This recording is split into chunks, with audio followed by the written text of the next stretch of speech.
ఎన్ని విశేషాలు హరికృష్ణ గారు? మీ సినిమా టైటిల్ చిరంజీవ. రీసెంట్గా చిరంజీవి గారి పేరు పెట్టుకున్న వాళ్ళందరికీ నోటీసులు వచ్చినాయి. బిజినెస్ చేసే వాళ్ళకి, టైటిల్స్ పెట్టుకున్న వాళ్ళకి. మీకు రాలేదా నోటీసులు? చిరంజీవ వేరు, చిరంజీవి వేరు. Direction by Abhinay Krishna. ఈ పేరు వేసుకోవడానికి 23 ఏళ్ళ నుంచి కష్టపడుతున్నారు. ఇలాంటి ఒక ప్రోడక్ట్ని కన్సీవ్ చేసేటప్పుడు వై రాజుతారు? నాకు హిట్లో ఉన్న హీరో వచ్చి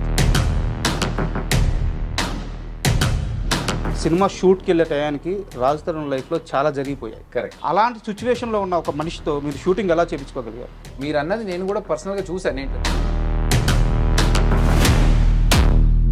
బజ్జీల పాప హీరోయిన్ ఏంటి, ఇలాంటి ఒక ట్రోల్స్ వచ్చినప్పుడు కానీ, లేకుంటే అమ్మాయి ఎంత స్ట్రాంగ్గా ఉంది, ఏ ఒపీనియన్తోనైతే జనాలు కామెంట్ చేశారు.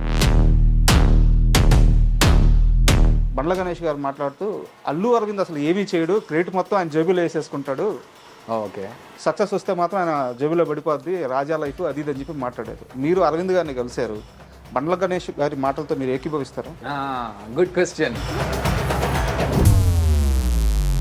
ఇప్పుడు మేము ట్రైలర్ చూసాము, టీజర్ చూసాము, వాటిల్లో ఒక హైపరాది కానీ, ఒక గెటప్ సీన్ కానీ, ఇలాంటి వాళ్ళు ఉంటే సినిమాకి ఇంకాస్త ప్రమోషన్ కానీ, ఇంకాస్త రీచ్ కానీ వచ్చే అవకాశం ఉంటుంది. మీరు ఆ పని చేయలేదు. ఒక పెద్ద ప్రొడక్షన్ హౌస్లో నాది ఒక పెద్ద సబ్జెక్టు ఓకే అయింది. ఓకే, కానీ అందులో అర్థమైందండి. అది నేను పిలిచినప్పుడు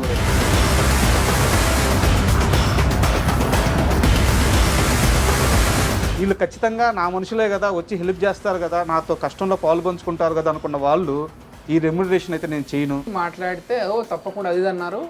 కట్ చేస్తే మా మేనేజర్ ఫోన్ చేస్తే లేదండి ఇంత బడ్జెట్ అయితే నేను రాను, అంత బడ్జెట్ అయితే వస్తాను అని అన్నారంట. పేరు చెప్తారా? ఏదో జబర్దస్త్లో ఒక 2 ఎపిసోడ్లో కనిపించగానే, ఒక సినిమాలో ఒక ట్రాక్ కొంచెం సక్సెస్ అవ్వగానే మమ్మల్ని మించిన వాళ్ళు లేరు. ఈ మైండ్ సెట్లో తేడా ఎందుకు వస్తుంది అన్న ఆర్టిస్ట్కి? అది మనం నెత్తి మీదకి ఎక్కించుకున్నామంటే ఇంకా చిన్న కాంట్రవర్సీ నడుస్తుంది. సుధీర్ ఎవరి ఫోను లిఫ్ట్ చేయడు. ఇది చూడండి మెసేజ్.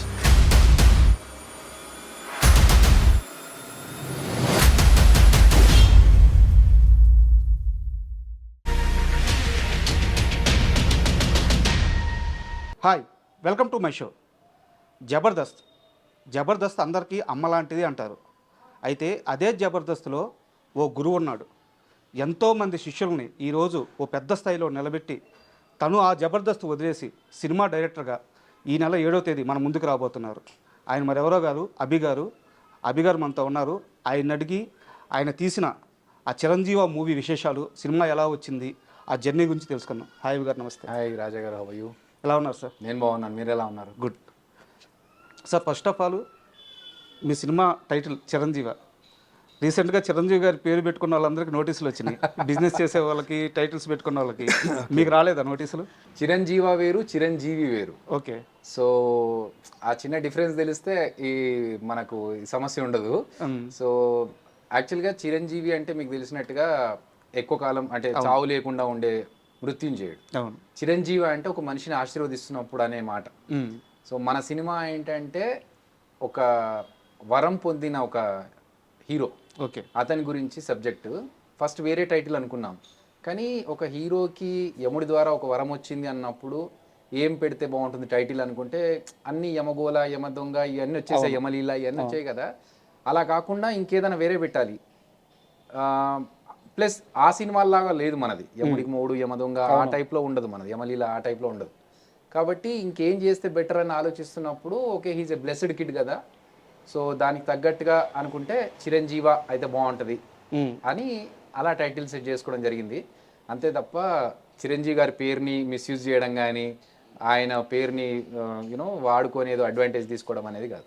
నోటీసులు వస్తాయని ముందే తెలిసినట్టు ఉంది మీకు? అందుకే లేదు, యాక్చువల్గా ఇది ఎప్పుడో లాస్ట్ ఇయర్ పెట్టుకున్నాం మనం పేరు. ఆ నోటీసుల విషయం మొన్న 1 వీక్ బ్యాక్ తెలిసింది. స్ట్రైక్ అయిందా మీకు ఈ పాయింట్? జస్ట్ మిస్ అయ్యావరా అని?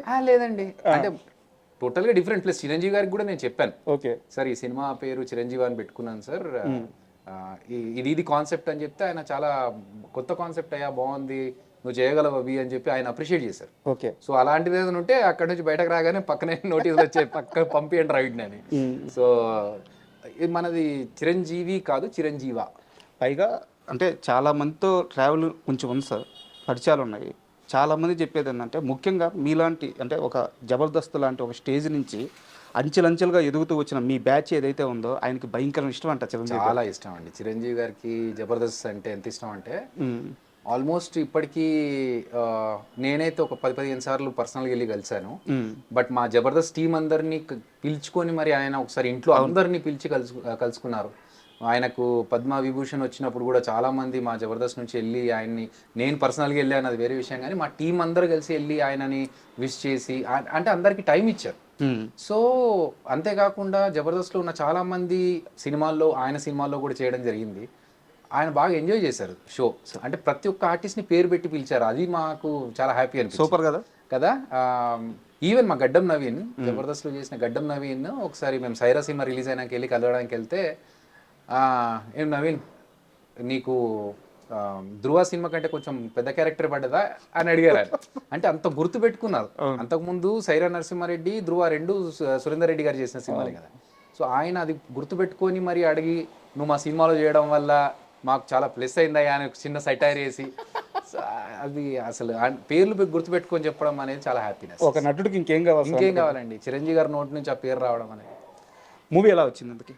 చిరంజీవి చాలా బాగా వచ్చిందండి, చాలా హ్యాపీగా ఉన్నాము. ఎందుకంటే ఇది ఒక డిఫరెంట్ ఎంటర్టైనర్. నాకేంటంటే జబర్దస్త్ నుంచి కూడా అందరు చెప్పినట్టుగా కాకుండా కొంచెం డిఫరెంట్గా చెప్పాలి ఏదైనా కూడా అనేది నా తత్వం. మామూలుగా అందరూ ఒకటే స్టైల్లో వెళ్తున్నప్పుడు మనం అదే స్టైల్లో వెళ్తే 10 మందిలో ఒకరిలాగా వెళ్ళిపోతాం తప్ప, అరే వీడికంటే ఒక స్పెషలైజేషన్ ఉంది అని తెలియాలంటే మనం ఏదో డిఫరెంట్గా చేయాలనేది నేను నమ్ముతాను. దాంట్లో భాగంగానే దీంట్లో ఏంటంటే హీరోకి ఒక శక్తి వస్తుంది, ఆ శక్తి ఒక రూపంలో కనిపిస్తుంది. సో షూటింగ్ చేసేప్పుడు జనాలకు అర్థం కావట్లేదు. అంటే ఈవెన్ అందులో పనిచేసే క్రూ వాళ్ళకు కూడా ఏంటి ఏదో చేస్తున్నారు కానీ ఏంటి అనేది ఎవరికి అర్థం కావట్లేదు. ఒక్కసారి మనం సీజీలో అన్ని షార్ట్స్ అన్నీ అయిపోయిన తర్వాత, ఆ ఎఫెక్ట్స్ అన్నీ వేసుకున్న తర్వాత, సీజీ షార్ట్స్ పడ్డ తర్వాత, టీజర్ వచ్చినా ట్రైలర్ వచ్చినా మా క్రూ అందరూ మళ్ళీ మెసేజ్లు పెట్టి, సార్ మీరు అప్పుడు చేస్తున్నప్పుడు ఏదో అనుకున్నాం కానీ ఇంత బాగా వస్తుంటే మాకు అసలు అర్థం కాలేదు, ఈ కాన్సెప్ట్ అనేది అవుట్పుట్ చూసిన తర్వాత కానీ వాళ్ళకి అర్థం కాలేదు. సో నా వరకు నేను చేసిన వర్క్ బాగుంది అని అనుకుంటున్నాను. అది ఆడియన్స్ కూడా చూసి బాగుంది అంటే ఐ విల్ బీ హ్యాపీ. అభి గారు, ఒక serious question and straight question. ఈ సినిమా మీరు అనౌన్స్ చేసే టయానికి రాజ్ తరుణ్ లైఫ్ చాలా బాగుండేది. అవును. సినిమా షూట్కి వెళ్ళే టయానికి రాజ్ తరుణ్ లైఫ్లో చాలా జరిగిపోయాయి. కరెక్ట్. తనకు సంబంధం లేకుండా, తన ప్రమేయం లేకుండా కొన్ని జరిగిపోయాయి. తను కొంత ఓపికగా ఉండడం వల్ల, తన తప్పు వల్ల కూడా కొన్ని జరిగినాయి. ఫైనల్గా ఒక స్టేజ్ ఎలా వచ్చిందంటే సార్, తను ఒక ప్రెస్ మీట్కి వచ్చాడు, లాస్ట్ మూవీ ప్రెస్ మీట్కి వస్తే అక్కడ కూర్చొని చూస్తున్నాం రాజ్ తరుణ్ గారిని. ఆ చెయ్యి షివరింగ్ ఆగట్లేదు ఆయనకి, అది ఆగట్లేదు. మనిషి సన్నగా అయిపోయాడు, మాట బయటకు రావట్లేదు. అలాంటి సిచ్యువేషన్లో ఉన్న ఒక మనిషితో మీరు షూటింగ్ ఎలా చేయించుకోగలిగారు? So Chiranjeevi first day shoot అప్పటికి చాలా పెద్ద కాంట్రవర్సీ జరుగుతుంది. అవును. మనం అలాగని చెప్పేసి షూట్ ఆపుకునే పరిస్థితి లేదు. Shoot day first day announce చేసాము, అన్ని సెట్ గిట్ అంతా మాట్లాడేసుకుని రెడీ అన్న తర్వాత ఆయనకు ఫీవర్ 102 ఫీవర్లో ఉన్నారు. ఓకే. కానీ షూట్కి వచ్చి క్యారవాన్లో కూర్చొని ట్యాబ్లెట్ వేసుకొని కాస్త రెస్ట్ తీసుకొని మళ్ళీ వచ్చి షార్ట్ చేసి మళ్ళీ వెళ్ళి పడుకొని షార్ట్ రెడీ అయినప్పుడు మళ్ళీ వచ్చాడు. మీరు అన్నది నేను కూడా పర్సనల్గా చూశాను. నేను ఇట్లా చెయ్యి వెనకాల వీప్లో ఇలా పెట్టి భయ్యా అని మాట్లాడుతున్నప్పుడు మొత్తం బాడీ షివరింగ్లో ఉంది. అవును. మీరు చెయ్యి చూశారు కదా, మొత్తం బాడీ షివరింగ్లో ఉంది. ఓకే. సో అంత షివరింగ్లో కూడా ఆయన డెడికేషన్తో ఏ డైలాగ్ కూడా మిస్ అవ్వకుండా చెప్పినప్పుడు భయ్యా ఇంకొంచెం ఎనర్జీ పెంచాలి, ఇక్కడ మనకు సినిమా చూపిస్తాం ఆ స్టైల్లో ఉండాలి, ఎనర్జీ మీది ఆ రేంజ్లో ఉండాలి అన్నప్పుడు ఆయన మళ్ళీ దాన్ని పర్ఫామ్ చేసి మళ్ళీ. సో ఆయన ఎప్పుడు కూడా నేను ఇలా చెయ్యను అని అనలేదు, చాలా కంఫర్టబుల్గా ఉన్నారు. అండ్ మేము కూడా ఎప్పుడు పర్సనల్ విషయాలు బయట షూట్లోకి వచ్చిన తర్వాత అసలు ఆ టాపిక్ గురించి కానీ చుట్టుపక్కల ఏం జరుగుతుంది అనేది కానీ అసలు ఎప్పుడు డిస్కస్ చేసేవాళ్ళం. మన షూట్కు రాగానే మార్నింగ్ భయ్యా ఇదిగో ఇది సీన్స్ మీవి, ఇలా చేద్దాం అనుకుంటున్నాం అని ఆయనను వేరేలాగా డైవర్ట్ చేసి సినిమాలోకి తీసుకెళ్ళాం తప్ప ఎప్పుడు ఈ పర్సనల్ విషయాలు మాట్లాడితే మళ్ళీ అది ట్రిగ్గర్ అవుతుంది. సో అది హాంట్ చేస్తూ ఉంటుంది మళ్ళీ పర్ఫార్మెన్స్లో. అందుకని ఆ టాపిక్స్ చేయలేదు. అండ్ ఆయన కూడా ఆ బయట జరుగుతున్న విషయాలను ఎప్పుడు ఇక్కడ తీసుకురాలేదు, షూట్లో ప్రభావం పడేలాగైతే ఆయన బిహేవ్ చేయలేదు. అభి గారి జర్నీ అనేది ఈ రోజుది కాదు, కనీసం 23 సంవత్సరాలు అవుతున్నట్టుంది, అంతేనా? 23 ఏళ్ళుగా మీరు డైరెక్షన్ బై అభినయ్ కృష్ణ ఈ పేరు వేసుకోవడానికి 23 ఏళ్ళ నుంచి కష్టపడుతున్నారు. ఇలాంటి ఒక ప్రోడక్ట్ని కన్సీవ్ చేసేటప్పుడు వై రాజ్ తరుణ్? ఎందుకంటే ఈ ఇంటర్వ్యూకి వచ్చే ముందు రాజ్ తరుణ్ లాస్ట్ హిట్ ఏదని చెప్పేసి నేను ఆలోచించుకున్నా. గూగుల్లో ఎతికితే నాకు దొరకద్ది. అసలు కనీసం అభి అన్న కన్నా తెలుసా ఈ విషయం, ఆయన లాస్ట్ హిట్ ఎప్పుడు పడిందో తెలిసే ఈ ప్రాజెక్ట్ ఆయనతో దిగాడా అడగదామని చెప్పి నేను గూగుల్ చేయలేదు. తెలుసా రాజ్ తరుణ్ గారికి లాస్ట్ హిట్ ఎప్పుడు? నాకు తెలిసి సినిమా చూపిస్తా మామ తర్వాత పెద్ద హిట్స్ ఏమి లేవు, బట్ డీసెంట్ మూవీస్ చేసుకుంటూ వెళ్ళిపోతున్నారు. ఎందుకంటే ఆయన తిరగబడరా స్వామి కావచ్చు, లేకపోతే పురుషోత్తముడు కావచ్చు, భలే ఉన్నాడు, ఇవన్నీ వస్తున్నాయి. ఓ డిఫరెంట్గా ఏం నమ్మారు అభి, ఏం నమ్మారు రాజ్ తరుణ్లో? మన సబ్జెక్ట్కి సంబంధించిన ఎవరైతే శివ అనే క్యారెక్టర్ ఉందో మంచి ఎనర్జెటిక్ పర్ఫార్మెన్స్ కావాలి అక్కడ మనకి. సో నేను ఈ ఏజ్ గ్రూప్లో చూసుకుంటే హై ఎనర్జీ పర్ఫార్మెన్స్ ఇచ్చేది రాజ్ తరుణ్ గారు. ఓకే రైట్, రామ్ పోతినేని రాజ్ తరుణ్ వాళ్ళిద్దరు high performance energy, super energy ఉంటుంది 100%. ఇప్పుడు నేను స్టోరీని నమ్మాను, పర్ఫార్మెన్స్ పరంగా రాజ్ తరుణ్ గారు యాప్ట్. సో ఆయన హిట్ ఉందా లేదా అనేది నేను నిజంగా ఆలోచించదలుచుకోలేదు. ఎందుకంటే నేనేం పెద్ద హిట్లో లేను, నా దగ్గరికి రాజ్ తరుణ్ వచ్చి చేయడానికి. రైట్, నేను ఆలోచించేది ఏంటంటే కాన్సెప్ట్ బాగుంటే. బిచ్చగాడు సినిమా తీసుకున్నప్పుడు విజయ్ యాంటనీ ఎవరికి తెలియదు తెలుగులో, అట్లీస్ట్. కాంతార చేసేటప్పుడు రిషబ్ శెట్టి తెలుగులో ఎవరికి తెలియదు. అవును, మన తెలుగులో కూడా చాలా సినిమాలు ఎగ్జాంపుల్స్ ఉన్నాయి ఈ మధ్యకాలంలో హిట్ అయిన సినిమాలు తీసుకుంటే. అలా కాన్సెప్ట్ బాగుండి యాక్టర్ పర్ఫార్మెన్స్ బాగుంటుంది అనుకుంటే చాలా అనుకున్నాను నేను. ఓకే, ఎందుకంటే దీని ద్వారా ఆయనకు మంచి బ్రేక్ వచ్చి సినిమా మంచిగా ఆడితే ఇద్దరికీ లైఫ్ ఉంటుంది. అవును, అంతే తప్ప నాకు హిట్లో ఉన్న హీరో వచ్చి చేస్తే నాకు నిలబడుతుంది అనేది నేను ఎప్పుడు ఆలోచించలేదు. కాన్సెప్ట్ బాగుంటే మనం ఇంకేమైనా హెల్ప్ అవుతామా రాజ్ తరుణ్ గారికి, ఆయనకు ఒక హిట్ ఇవ్వగలిగితే మనము బాగుంటుంది కదా అన్నట్టు ఆలోచించాను తప్ప ఇంకొంచెం బెటర్ హీరో ఉండి మనకు చేస్తే మనకు హెల్ప్ అవుతుంది అనేది నేను అప్పుడు ఆలోచించాను. అంటే మీకు సంబంధించిన కొన్ని పర్సనల్ క్వశ్చన్స్ కూడా ఉన్నాయి. ఇంకొకటి సినిమాకి సంబంధించిన ఒక క్వశ్చన్ అడిగి కాస్త మనం పర్సనల్గా వెళ్దాం. ఇప్పుడు ఎలా అయితే మీ హీరో గురించి బయట ఒక కాంట్రవర్సీ నడిచిందో అలాగే మీ హీరోయిన్ గురించి కూడా ఒక కాంట్రవర్సీ ఉంది. అవును, మీరు టీజర్ రిలీజ్ చేసిన తర్వాత అమ్మాయి పేరు కుషిత కల్లాపు. ఓకే, అంటే ఈ వర్డ్ వాడకూడదు ఇంటర్వ్యూలో, బట్ మీకు అర్థం అవ్వాలని వాడుతున్నాను. ఆ హీరోయిన్ మీరు టీజర్ రిలీజ్ చేసిన తర్వాత బజ్జీల పాప హీరోయిన్ ఏంటి సోషల్ మీడియాలో ట్రోల్ నడిచింది. బజ్జీల పాపను హీరోయిన్ చేసేసాడు అవి. ఓకే, అది చూడలేదు నేను. యాక్చువల్గా సారీ టు ఈ వర్డ్ యూజ్ చేసినందుకు. ఇలాంటి ఒక ట్రోల్స్ వచ్చినప్పుడు కానీ లేకుంటే అమ్మాయి ఎంత స్ట్రాంగ్గా ఉంది? నేనేమంటున్నా అంటే సేమ్ థింగ్. ఇప్పుడు సినిమా చూసిన తర్వాత అమ్మాయి కాంట్రవర్సీస్ ఏంటి అనేది పక్కన పెట్టేస్తాను. అంటే మనకు సినిమా పరంగా అమ్మాయి హెల్ప్ అయిందా, అమ్మాయికి మనం హెల్ప్ అయ్యామా, పర్ఫార్మెన్స్ కరెక్ట్గా ఇచ్చిందా, అంతవరకే నేను చూస్తున్నా. అంటే సారీ, నేను అంటుంది ఏంటంటే ఎంత యూజ్ అయింది అంటే ఆ అమ్మాయి కష్టం కూడా జనాలకు తెలియాలి. అది డెఫినెట్గా రాజా. ఇప్పుడు మనకు సినిమా చూసిన తర్వాత ఏ ఒపీనియన్తోనైతే జనాలు కామెంట్ చేశారు, నేను నిజంగా చూడలేదు అది, బట్ ఒకవేళ చేసి ఉన్నట్లయితే ఈ సినిమా చూసిన తర్వాత అసలు బయట అనుకున్న విషయానికి సినిమాలో విషయానికి సంబంధమే లేదు. ఎందుకంటే మనం డీసెంట్గా ఒక పక్కింటి అమ్మాయి ఎలా ఉంటుంది, మన ఇంటి పక్కన ఉన్న అమ్మాయి, మిడిల్ క్లాస్ ఇంట్లో ఉండే పర్సన్కి పక్కింట్లో అమ్మాయి ఎలా ఉంటుంది అంత డీసెంట్గా, డ్రెస్సుల విషయంలో కూడా చాలా జాగ్రత్తగా మంచి డ్రెస్సులు వేయించి ఒక డీసెంట్ పక్కింటి అమ్మాయిలా చూపించామే తప్ప ఎక్కడ కూడా ఎక్స్పోజింగ్కి కానీ లేకపోతే ఆ అమ్మాయికి ఉన్న బయట వేరే పేరుని కానీ వాడుకోవడానికి ఎక్కడ ప్రయత్నం చేయలేదు. మనకు కావాల్సింది ఏంటంటే క్యారెక్టర్లో ఇది మనకు సెట్ అయ్యే అమ్మాయి కావాల్సింది. తన సైడ్ నుంచి ఎలా ఉండింది సపోర్ట్?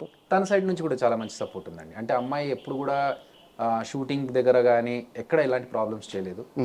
పర్ఫార్మెన్స్ వైజ్ కూడా ఏది చెప్పినా తను తీసుకొని ఒకవేళ ఏదైనా ఇంప్రూవైజేషన్ ఉన్నా కూడా డిస్కస్ చేసుకొని చేసిందే తప్ప ఎప్పుడు కూడా యాటిట్యూడ్ చూపించిన విషయం అయితే లేదు మాకు. సూపర్. సరే, ఇంకేంటి విశేషాలు హరికృష్ణ గారు? ఓకే, హరికృష్ణ గారు అంటే నాకు ఒకటి మోహన్ బాబు గారి వాయిస్ గుర్తొస్తుంది. ఆయన ఫోన్ చేశారు నాకు, మోహన్ బాబు గారు. అప్పుడు ల్యాండ్లైన్ ఫోన్స్ ఇంకా ఆల్మోస్ట్ 2003లో విషయం. ఫోన్ చేసి, హలో హరికృష్ణ మాట్లాడేది అన్నారు. అవును సార్, నేనే మాట్లాడుతున్నా. హరికృష్ణ అంటే నువ్వు మాట్లాడతావేంటే? అవును సార్, నేను హరికృష్ణనే మాట్లాడుతున్నా. నందమూరి హరికృష్ణ గురించి మాట్లాడుతున్నాను. కాదు సార్, నేను ఐరేని హరికృష్ణ. టక్కన ఫోన్ పెట్టేశారు. వాయిస్ ఎక్కడ విన్నట్టు, ఆయన పేరు చెప్పట్లేదు. ఏంటబ్బా అని చెప్పేసి మనకు కాలర్ ఐడి ఉంటుంది కదా, అవును. నంబర్ చూస్తే ఇక్కడ చూసినట్టుంది. మళ్ళీ ఓకే లైట్ తీసుకున్నాను, ఫ్రెండ్స్ ఎవరైనా ఫోన్ చేస్తాను. మళ్ళీ ఫోన్ వచ్చింది, మళ్ళీ ఫోన్ అయితే హలో సేమ్ వాయిస్, హలో అన్నారు. హరికృష్ణ అన్నారు. చెప్పండి సార్ అన్న. టక్కన ఫోన్ పెట్టేశారు ఆయన. ఈ అబ్బాయి ఏంట్రా ఎవరో ఫోన్ చేస్తున్నారు కానీ అని చెప్పి మళ్ళీ రీడయల్ కొడితే వాళ్ళ మేనేజర్ ఫోన్ ఎత్తారు. సార్ నేను హరికృష్ణ మాట్లాడుతున్నాను. ఎవరు సార్ ఇంతకుముందు మాట్లాడిందంటే మోహన్ బాబు గారు మాట్లాడారు. అయ్యో బాబోయ్, మోహన్ బాబు గారు మాట్లాడారా సార్? నాకు ఫోన్ చేశారు హరికృష్ణ అంటే అవును అన్నాను, టక్కున ఫోన్ పెట్టేశారు సార్. ఏంటి అన్న? అయ్యో నీకు కాదయ్యా, నందమూరి హరికృష్ణ గారికి ఫోన్ చేద్దాం అనుకున్నారు, డైరీలో నీ నంబరు అక్కడే ఉంది, ఆయన నంబర్ పక్కన ఉన్నట్టుంది, నీ నంబర్ కొట్టేశారు. ఓరే ఎలాగైతే ఏంటి, ఆయన ఫోన్ చేసి మాట్లాడారు ఒక హ్యాపీ. ఎందుకంటే అంతకుముందే సినిమా చేశాను నేను, ఓకే, విష్ణు సినిమా చేశాను నేను. సో కానీ ఇది ఎక్కడో కొడుతుంది. హరికృష్ణ అనే పేరు మా తాతగారు పెట్టారు కానీ ప్రతి దగ్గర ఈ హరికృష్ణ అనే పేరు నాకు ఎక్కడో వేరే దగ్గర తీసుకెళ్తుంది. కీరవాణి గారు నా పర్ఫార్మెన్స్ చూసి రాజమౌళి గారికి పరిచయం చేద్దామని నన్ను పిలిపిద్దాడానికి ట్రై చేస్తున్నారు. ఓకే, రవీంద్ర భారతిలో నా పర్ఫార్మెన్స్ చూసి. అయితే నిన్న రవీంద్ర భారతిలో హరికృష్ణ అని ఒక అబ్బాయి పర్ఫామ్ చేశాడు కదా, అతన్ని పిలవండి అంటే మిమిక్రీ హరికిషన్ గారు అని ఒక ఆయన ఉండే, ఆయన పిలిపించారంట. ఆయన రాజమౌళి గారి ఇంటికి వెళ్ళి నిలబడి అక్కడ ఉంటే వీళ్ళు వచ్చి కిరవాణి గారు వచ్చి చూసి అయ్యో మీరు కాదండి ఇంకొక అబ్బాయి ఉంటాడు అనగానే అతను నాకు తెలుసండి మావాడే అని చెప్పి హరికృష్ణ అంకుల్ నా నంబర్ ఇచ్చారు. సో నాకు ప్రతి చోట ఈ హరికృష్ణ అనే పేరు ఎక్కడో కొడుతుంది అనుకొని పేరు మార్చుకుందాము అని ఆలోచిస్తున్నా. ఎందుకంటే నాకు పెద్దగా ఆఫర్లు రావట్లేదు. చిరంజీవి గారు పేరు మార్చుకున్నారు, సూపర్ స్టార్ అయ్యారు. రజనీకాంత్ గారు పేరు మార్చుకున్నారు, సూపర్ స్టార్ అయ్యారు. ఇట్లనే మనం కూడా ఏదైనా పేరు మార్చుకుంటే మనకు కూడా ఏమైనా ప్లస్ అవుతుందేమో అని ఆలోచిస్తూ ఉన్న టైంలో ఒక యాదృచ్ఛికమైన విషయం ఏంటంటే డాక్టర్ సి నారాయణ రెడ్డి గారు స్టేజ్ మీద ఉన్నారు, నేను అక్కడే ఉన్నాను. నా పర్ఫార్మెన్స్ చూసి పిలిచి హరికృష్ణ వస్తున్నారంటే నేను మిమిక్రీ హరికృష్ణ అనుకున్నాను. అబ్బా ప్రతి దగ్గర ఇదే అవుతుంది సార్ నాకు కూడా అంటే, లేదు అసలు నీ పేరుకి నీ పర్ఫార్మెన్స్కి మ్యాచ్ అవ్వట్లేదు, నీ పేరు మార్చుకో డెఫినెట్గా నీకు కలిసి వస్తుంది అన్నారు. నేను దానికోసం వెయిట్ చేస్తున్నాను సార్, పేరు ఆలోచిస్తున్నాను కానీ ఏం పేరు పెట్టుకోవాలో తెలియట్లేదు అంటే, సరే నాకు టైం ఇవ్వు నేను ఆలోచించి చెప్తా అన్నారు. అంత పెద్ద మనిషి నీకు ఆలోచించి పేరు చెప్తా అంటే ఇంకా మనము ఇట్స్ లైక్ క్లౌడ్ 9 మూమెంట్, అదృష్టం కదా కదా. నాకు అంటే మామూలుగా డాక్టర్ సి నారాయణ రెడ్డి గారు ఒక సాహిత్యవేత్త ఇవన్నీ తెలుసు కానీ తర్వాత మళ్ళీ ఆయన గురించి రీసెర్చ్ చేస్తే ఆయన ఎంత పెద్ద మనిషి అనేది నాకు తర్వాత తెలిసింది. సో ఆయన టైం ఇవ్వు నేను ఆలోచించి చెప్తా అన్నారు. నేనేమన్నానంటే సార్ మా తాతగారు అందరికీ కృష్ణ అనేది ఒకటి పెట్టుకున్నారు సార్, అందరికీ మా అన్నయ్యలకి కజిన్స్కి అందరికీ. సో అది కొంచెం మిస్ కాకుండా ఏదన్నా చెప్పండి సార్ అన్నాను. ఆయన ఆలోచించుకొని ఇమ్మీడియట్గా అరగంటలో స్టేజ్ పైకి పిలిచి అభినయ కృష్ణ ఎలా ఉంది అన్నారు. ఇంకా నాకు అంటే హరికృష్ణ అనేది పాత పేరు, అభినయ కృష్ణ, అందులో అభి అనేది బాగా ఎక్కువగా యూజ్ చేసే వర్డ్, అభినయం అనేది వర్డ్ కలిసి వచ్చింది. ప్లస్ కృష్ణ అనేది కూడా మా తాతగారు పెట్టింది ఉంది. ఇంకా నాకు సార్ థ్యాంక్ యూ సార్, నాకు 100% ఇది యాక్సెప్టెడ్ అన్నప్పుడు అదే స్టేజ్ మీద ఆయన ఇతను ఇప్పటి నుంచి అభినయ కృష్ణ అని చెప్పి ఆయన చెప్పడం చాలా హ్యాపీ మూమెంట్ అండి. లేకపోతే ఇప్పటికీ మా స్కూల్ ఫ్రెండ్స్ ఇంట్లో అమ్మ వాళ్ళంతా హరి అనే పిలుస్తారు, హరికృష్ణ అనే పిలుస్తారు. కాకపోతే ఒరిజినల్ నేమ్ హరికృష్ణ అయినా కూడా అభినయ కృష్ణ పేరు నాకు బాగా పేరు కలిసి వచ్చింది. సూపర్. అండ్ అభి గారు మీరు జబర్దస్త్లో టీమ్ లీడర్గా ఉంటూ ఒకవైపు జాబ్ చేస్తూ సాఫ్ట్వేర్ జాబ్ చేస్తున్నారు, జబర్దస్త్లో టీమ్ లీడర్గా వర్క్ చేస్తున్నారు, బయట కొన్ని ఈవెంట్స్ చేస్తున్నారు, ఫైనాన్షియల్గా వెల్ సెటిల్డ్. అండ్ నాకు తెలిసి మీ ఫాదర్ గవర్నమెంట్ కాదు but he owned A college, like కాలేజ్లో పార్ట్నర్షిప్ ఉండింది. సో అక్కడ కూడా ఫ్యామిలీ పరంగా కూడా నో ప్రాబ్లమ్స్, ఒక సెక్యూర్ లైఫ్, హ్యాపీ లైఫ్. ఇవన్నీ వదిలేసి సినిమా కోసం బయటకు వచ్చేసారు. 7 ఏళ్ళు అవుతుంది, మేబీ 5 to 7 years. 2017లో జాబ్ వదిలేసాను. 7 years అవుతుంది. ఫైనాన్షియల్గా ఈ 7 ఏళ్ళ నుంచి ఎలా నెట్టుకు రాగలుగుతున్నారు? అవుతుంది, స్ట్రగుల్ అయితే డెఫినెట్గా ఉంది. ఎందుకంటే అప్పుడు 2 చేతుల సంపాదన ఉండేది. ఇటు జబర్దస్త్ నుంచి డబ్బులు, అటు జాబ్ నుంచి డబ్బులు, ఈవెంట్స్ అన్నీ వచ్చేవి. అప్పుడు ఏంటంటే ఒక సిచ్యువేషన్లో ఒక ఫ్రెండ్ ఫోన్ చేసి, అంటే ఫ్రెండ్ అంటే మరీ బెస్ట్ ఫ్రెండ్ కూడా ఏం కాదు, మామూలుగా కలిసిన ఒక 3-4 సార్లు కలిసిన ఫ్రెండ్ తన సినిమా ఏదో ఇబ్బందుల్లో ఉంది, నాకు అర్జెంటుగా ₹1,00,000 కావాలంటే ఏమాత్రం ఆలోచించకుండా టక్కున ట్రాన్స్ఫర్ చేసేంత పెద్ద స్టేజ్లో ₹1,00,000 ఇమ్మీడియట్గా కొట్టేగలిగి ఆలోచించకుండా నెక్స్ట్ సెకండ్ ఆలోచించకుండా ₹1,00,000 ట్రాన్స్ఫర్ చేసే అంత స్టేజ్లో ఉండేవాడిని. 2017లో జాబ్ వదిలేసా, తర్వాత 2021లో జబర్దస్త్ వదిలేసా. సో 2 సైడ్ల నుంచి ఇన్కమ్ జీరో. కానీ నాకేంటంటే లగ్జరీస్ మీద స్పెండ్ చేయడం నాకు ఇష్టం ఉండదు. అంటే నేను వచ్చిన డబ్బుల్ని ఒక పెద్ద కార్ కొనుక్కోనో, BMW లేకపోతే ఆడి కార్ కొనుక్కోనో అలా స్పెండ్ చేయాలని నేను అనుకోను. 2 కార్లు మనకు కావాల్సిన డెస్టినేషన్ తీసుకెళ్తాయి. సో అది చిన్న కార్ అయినా పెద్ద కార్ అయినా, ఇప్పటికీ నాకు చిన్న కారే వాడతాను. సో నా క్వశ్చన్ ఏంటంటే ఏ కార్ అయితే ఏంటి, వెళ్ళడానికి మనకు ఒక ట్రావెల్ చేయడానికి ఒక గ్యాడ్జెట్ లాగా ఒక ఇది ఉండాలి అంతే తప్ప ఉన్న డబ్బులన్నీ మనం లగ్జరీస్లో ఖర్చు పెడితే, నేను ఎక్కడో చదివా, ఇప్పుడు మనం లగ్జరీస్ కోసం ఖర్చు పెడితే వాటి ఈఎంఐస్ కట్టడానికి మళ్ళీ అది అమ్ముకోవాల్సి వస్తుంది అని చెప్పేసి. సో నాకు మా నాన్నగారు చెప్పింది, ఆయన పాలసీ ఏంటంటే ఎవరి దగ్గర అప్పు చేయకూడదు. సో ఉన్నంత దాంట్లో హ్యాపీగా ఉండాలి, ఎవరి దగ్గర ఒక పైసా అప్పు తీసుకోవద్దు. సో ఆ పాలసీలోనే ఏం అప్పు చేయకుండా ఉండడానికి నేను సంపాదించుకున్న దాంట్లోంచి నేను ఖర్చు పెట్టుకుంటూ, అంటే ఇప్పుడు నేను జాబ్ చేసినప్పుడు, యూఎస్కి వెళ్ళినప్పుడు, లేకపోతే జబర్దస్త్ చేసినప్పుడు సంపాదించుకుంది ఏదైతే ఉందో దాన్ని రీఇన్వెస్ట్మెంట్స్ చేసుకొని ఆ అమౌంట్లోంచి కొంచెం కొంచెంగా ఖర్చు పెట్టుకుంటూ నెట్టుకుంటూ వస్తున్నాను తప్ప ఫైనాన్షియల్గా అప్పుడున్నంత లావిష్ లైఫ్ అయితే కాదు. But I'm able to survive because of my planning. అంటే ఇప్పుడు దాకా మీరు ఏవైతే చెప్పారో యాక్చువల్గా ఇదంతా నాకు తెలుసు సార్. ఎందుకు అడగాల్సి వచ్చిందంటే, జబర్దస్త్లో మీరు బాగా సంపాదించే టైంలో చాలామంది కార్లు కొనుక్కోవడం, మంచి మంచి వాచ్లు కొనుక్కోవడం ఇలా చేస్తుంటే పిలిచి చెప్పేవాళ్ళు అంట మీరు. అలా కాదురా, ఒక ఇంటికి ప్లాన్ చేసుకో, ఒక ఏదన్నా నీకు సెక్యూర్గా ఉండే ల్యాండ్ కానీ లేకుంటే ఒక పాలసీస్ కానీ ఇట్లాంటివి తీసుకో అని చెప్పి చెప్పేవాళ్ళు అంట. చాలామందికి చెప్పారంట. అయితే ఈ మధ్య కాలంలో నేను ఒక జబర్దస్త్ యాక్టర్ని ఇంటర్వ్యూ చేశాను. ఆయన అన్న మాట ఏంటంటే, అన్నా ఇండస్ట్రీ నుంచి శోభన్ బాబు గారు అని చెప్పి అందరూ చెప్తారు, మా బుల్లితెర శోభన్ బాబు మాత్రం అభి అన్నే, ఆయన అంతమందిని గైడ్ చేశారు ఫైనాన్షియల్గా అని చెప్పి చెప్పారు. అంటే మనకు ఒక దారి దొరికింది అనుకోండి, ఆ దారి మన వాళ్ళకి అందరికీ చెప్తే వాళ్ళు కూడా బాగుపడతారు అనేది నా ఉద్దేశం. సో దాంట్లో భాగంగానే నేను టర్మ్ పాలసీ కానీ లేకపోతే హెల్త్ కార్డ్స్ కానీ ఇవన్నీ చాలా తక్కువ మందికి తెలుసు మా జబర్దస్త్లో. వాళ్ళకి ఏంటంటే మేము కార్పొరేట్లో చేశాను కాబట్టి నాకు ఈ ఐడియాస్ ఉన్నాయి, బట్ వాళ్ళకి తెలియదు దానివల్ల లాభాలు ఏంటి. సో మా వాళ్ళకందరికీ లైక్ మీరు లైఫ్లో ఎప్పుడే కానీ హెల్త్ కండిషన్స్ మనకు చెప్పకుండానే వస్తాయి.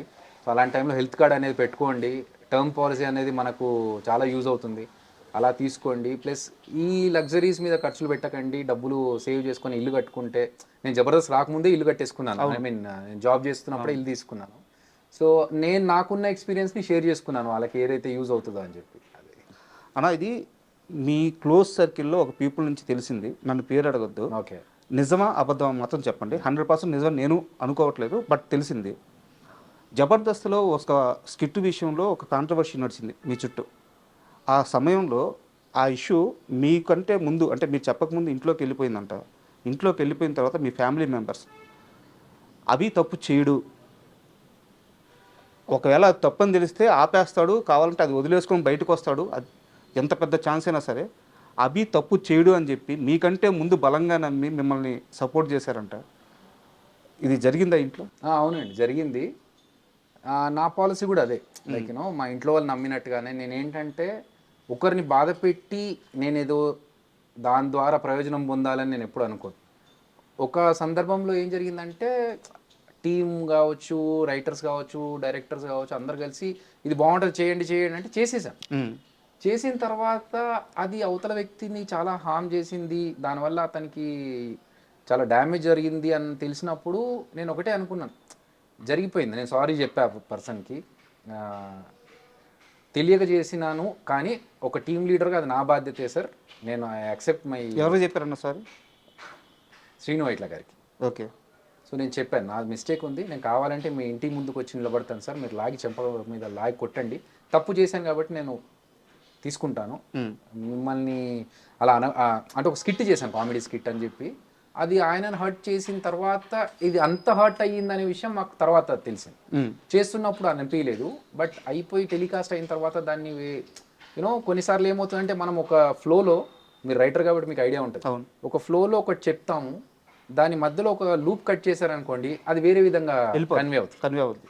రైట్. సో అలా నేను మధ్యలో కొన్ని చెప్పినవి లూప్లో ఎడిటింగ్లో లేచిపోవడం వల్ల అది ప్యాచ్ చేసినప్పుడు ఏమైందంటే అదేదో డైరెక్ట్ హిట్ అయిపోతుంది. ఎగ్జాక్ట్లీ. సో అది అయ్యింది. బట్ ఏదైనా కూడా నాది మిస్టేక్.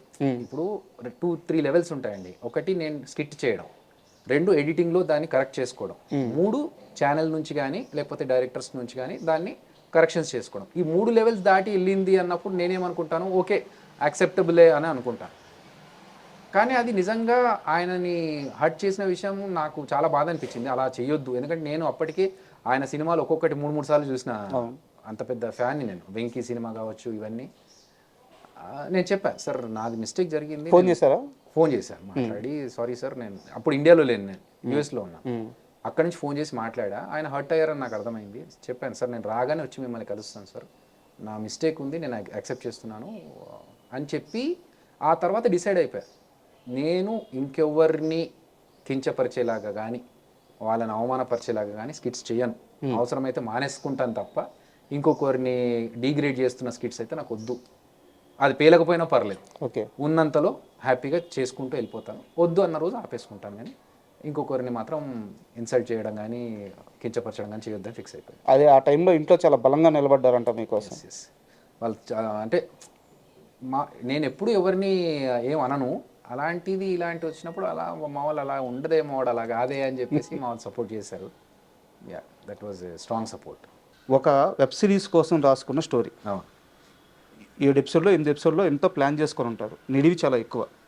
దాన్ని అవుట్పుట్ చూసుకున్నారు, చాలా మంచిగా వచ్చింది, అది నాకు తెలుసు. ఆహా నుంచి మనకు తెలిసిన వాళ్ళు కూడా చెప్పారు సినిమా చాలా బాగా వచ్చిందని చెప్పారు, ఓకే యాక్సెప్టెడ్. బట్ నా డౌట్ ఏంటంటే 8 గంటల రన్ టైంకి ఒక రకమైన స్క్రీన్ ప్లే ఉంటుంది, ఒక రకమైన టేకింగ్ ఉంటుంది. దాన్ని సినిమాగా అడ్జస్ట్ చేసేటప్పుడు చాలా ప్రాబ్లమ్స్ వస్తాయి. అంత కరెక్ట్గా కన్సీవ్ అయిందా, ఆ డెలివరీ కరెక్ట్గా కుదిరిందా? డెఫినెట్లీ రాజా గారు. అంటే నేను వెబ్ సిరీస్ చేస్తున్నప్పుడు కూడా ఎలా చేద్దాం అనుకున్నానంటే, నేను ఒక డైరెక్టర్ అవ్వాలి, సినిమా డైరెక్టర్ అవ్వాలి. సో సినిమాల గురించి చాలా ప్రయత్నాలు చేసాము.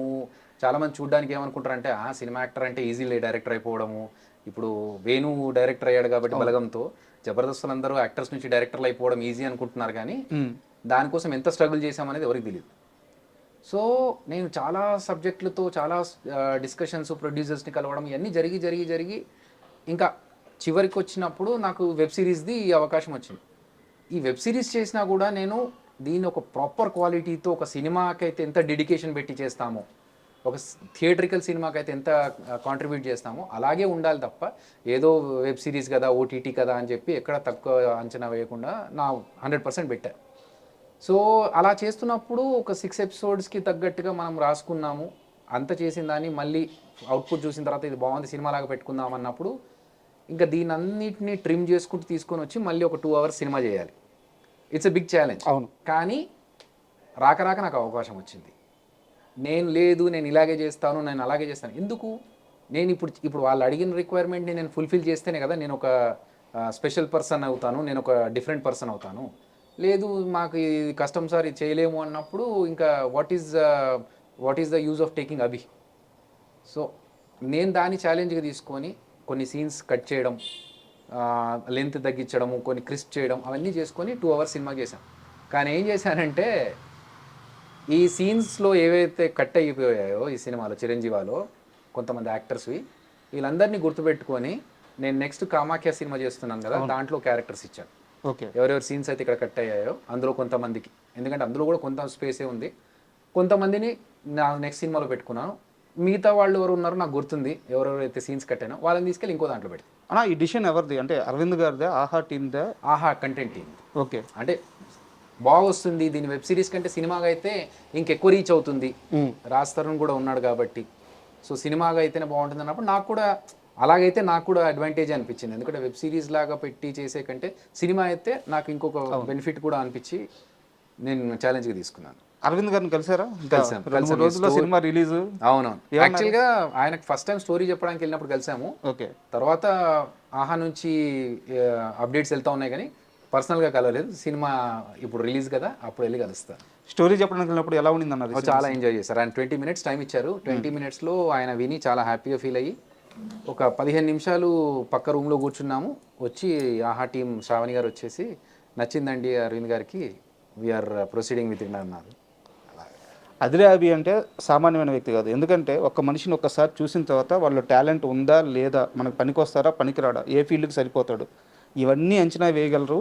అలా అంచనా వేసే ఈరోజు కొన్ని పదుల మంది మీ శిష్యులు జబర్దస్త్లో కానీ బుల్లితెర మీద కానీ ఉన్నారు. ఇక్కడ నా స్ట్రైట్ క్వశ్చన్ ఏంటంటే, కొన్ని రోజుల క్రితం బండ్ల గణేష్ గారు మాట్లాడుతూ అల్లు అరవింద్ అసలు ఏమీ చేయడు, క్రెడిట్ మొత్తం ఆయన జేబులో వేసేసుకుంటాడు, ఓకే, గమ్ముగా సింపుల్గా అలా కూర్చొని ఉంటాడు, సక్సెస్ వస్తే మాత్రం ఆయన జేబులో పడిపోద్ది, రాజా లైఫ్ అది ఇది అని చెప్పి మాట్లాడారు. మీరు అరవింద్ గారిని కలిశారు, బండ్ల గణేష్ గారి మాటలతో మీరు ఏకీభవిస్తారా?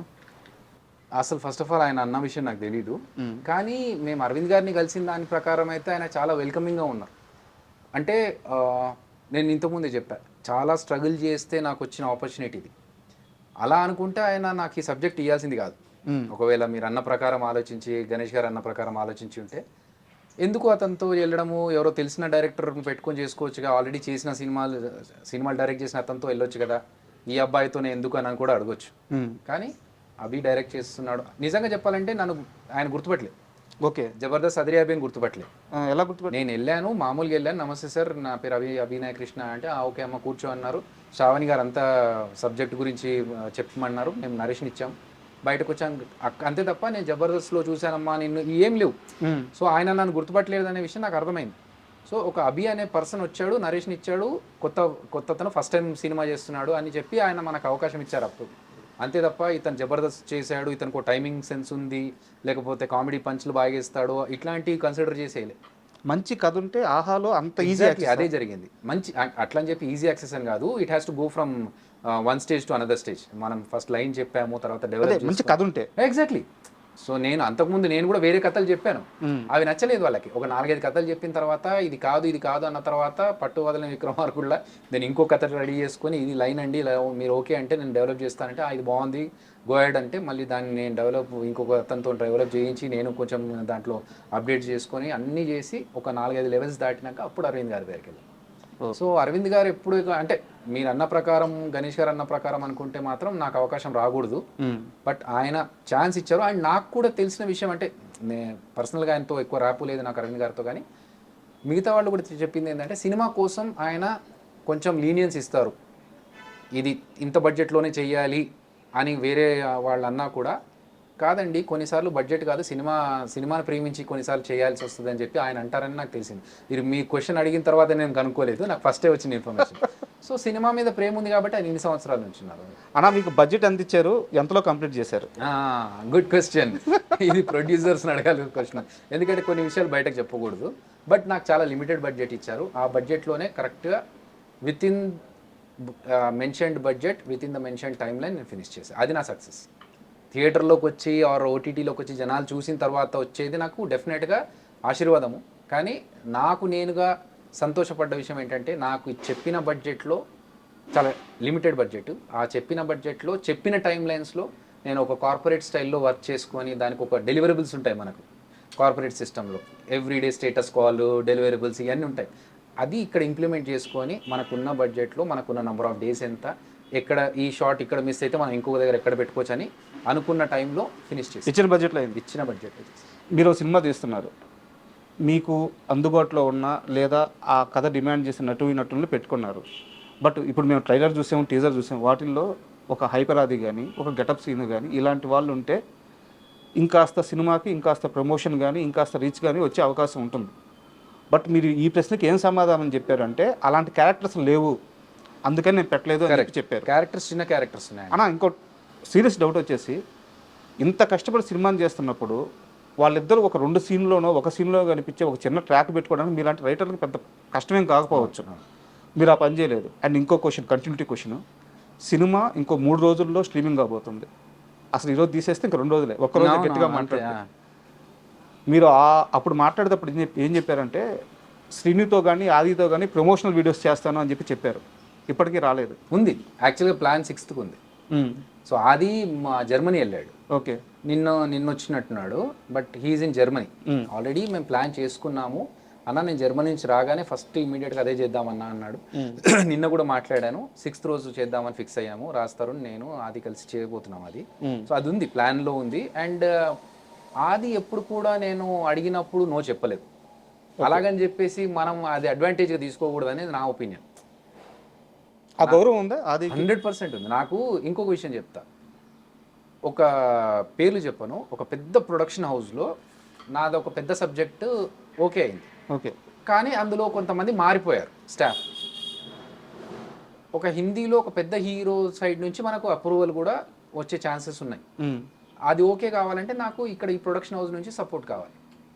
నేను అక్కడ నుంచి వెళ్ళిపోయిన పర్సన్ అడిగా, సార్ ఎలా సార్ మరి ఇప్పుడు అంత పెద్ద హీరో మనకు ఓకే చెప్పేలా ఉన్నారు, ప్రొడక్షన్ హౌస్ ఇది ఉంటే బాగుంటుంది కదా అంటే, ఇప్పుడు అంతా మారిపోయింది కదమ్మా, ఒక పని చెయ్యి, ఆదికి బాగా పరిచయం వాళ్ళు, ఓకే, నువ్వు ఆదితో ఒక మాట చెప్పిస్తే అవుద్ది అని అన్నా. ఇప్పుడు నేను ఆదిని అడగడం వల్ల ఆది వెళ్ళి మాట్లాడొచ్చు, కానీ నాకు ఇబ్బంది పెట్టినట్టు పీపుల్ సార్, అది నేను చెప్పాను, పేర్లు చెప్పాను. అర్థమైందండి. సో మనకు ఇప్పుడు ఆది నాకు ఒక గ్రాటిట్యూడ్ చూపించినంత మాత్రాన, ఆది నేను పిలిచినప్పుడు రెస్పాండ్ అయినంత మాత్రాన ఆది నాకు ఇది చెయ్యి అది చెయ్యి అని చెప్పి అడగడం అనేది నాకు కరెక్ట్ కాదనిపిస్తుంది. ఎవరైనా సరే నేను ఇప్పుడు ఈవెన్ ఆదిని కూడా ఏంటంటే నీకు ఫ్రీ ఉన్నప్పుడు ఆది అని అడుగుతాను తప్ప, ఆది నువ్వు వచ్చి ఇది చేసి పెట్టమ్మా, నాకు అది చేసి పెట్టమ్మా అని అడగడం అనేది ఇబ్బందులు పెట్టడం నాకు ఇష్టం ఉండదు. అంతే తప్ప మన సినిమాలో కూడా నిజంగా చెప్పాలంటే మీరు చూడండి 7th రోజు చూస్తే మీకు అర్థమవుతుంది, ఆది చేయగలిగేంత పెద్ద క్యారెక్టర్స్ లేవు. అలాగని చెప్పేసి నేను తీసుకొచ్చి ఆది నువ్వు చెయ్యి అంటే చిన్న క్యారెక్టర్నే చేస్తాడు, కానీ నేను దాన్ని అడ్వాంటేజ్గా తీసుకున్నట్టు అవుతుంది. అలా తీసుకోవడం నాకు ఇష్టం. అంటే ఎందుకు అడిగానంటే ఈ క్వశ్చన్, ఈ 9 నెలలు 10 నెలల కాలంలో మీరు ఎంత స్ట్రగుల్ పడ్డారో ఈ 2-3 రోజుల్లో తెలుసుకున్నాను నేను. చాలామందికి ఫోన్లు చేస్తే కొంతమంది ఏమో బడ్జెట్ గురించి మాట్లాడకుండా వచ్చి షూట్ చేశారు. వీళ్ళు ఖచ్చితంగా నా మనుషులే కదా, వచ్చి హెల్ప్ చేస్తారు కదా, నాతో కష్టంలో పాలు పంచుకుంటారు కదా అనుకున్న వాళ్ళు ఈ రెమ్యునరేషన్ అయితే నేను చేయను. యాక్చువల్గా అది చేశారా? అయిందండి నాకు. ఇప్పుడు మన టేస్టీ తేజ కావచ్చు, ఇమాన్యుయల్ కావచ్చు, అప్పారావు గారు, వీళ్ళందరూ కూడా చిన్న చిన్న క్యారెక్టర్స్ అయినా కూడా షూట్ ఉంది ఇలా పలానారు అంటే నేనేం చేశాను, అలాగే సేమ్ థింగ్ ఇలా అడ్వాంటేజ్గా తీసుకోవద్దు అనే ఉద్దేశంతో మా ప్రొడక్షన్ మేనేజర్తో మాట్లాడించి ఎంత బడ్జెట్ ఉంది ఏంటి అన్నీ క్లియర్గా చెప్పండి ఫస్టే, ఇక్కడికి వచ్చిన తర్వాత మళ్ళీ వాళ్ళు ఫీల్ అవ్వద్దు అని చెప్పి మాట్లాడిస్తే ఇమ్ము కావచ్చు, తేజ కావచ్చు, వీళ్ళంతా ఏంటంటే బడ్జెట్ గురించి పక్కన పెట్టండి అన్న, అభియాన సినిమా మేము వచ్చి అన్న వీళ్ళు. ఇంకొక పర్సన్ ఏంటంటే అతను చాలా పాత పరిచయం, ఆయనకు ఫోన్ చేసి ఇలా మంచి క్యారెక్టర్ ఉందండి, మీరైతే బాగుంటుంది, సూట్ అవుతారు ఆ క్యారెక్టర్కి అంటే, అయ్యో అభి గారు మీరు కోవిడ్ టైంలో నాకు హెల్ప్ చేశారు, ఆ మాత్రం చేయలేమా, ఇంకా మనోళ్ళు కూడా ఉన్నారు తీసుకొస్తాను నేను అంటే, అట్లాగని చెప్పి ఫ్రీగా అడగట్లేదండి, మీకు బయట ఇచ్చేదానికంటే కొంచెం తక్కువ ఇవ్వచ్చు కానీ రెమ్యునరేషన్ మాత్రం పక్కాగా ఉంటుంది అని చెప్పి మాట్లాడితే, ఓ తప్పకుండా అది అన్నారు. కట్ చేస్తే మా మేనేజర్ ఫోన్ చేస్తే, లేదండి ఇంత బడ్జెట్ అయితే నేను రాను, అంత బడ్జెట్ అయితే వస్తాను అని అన్నారట.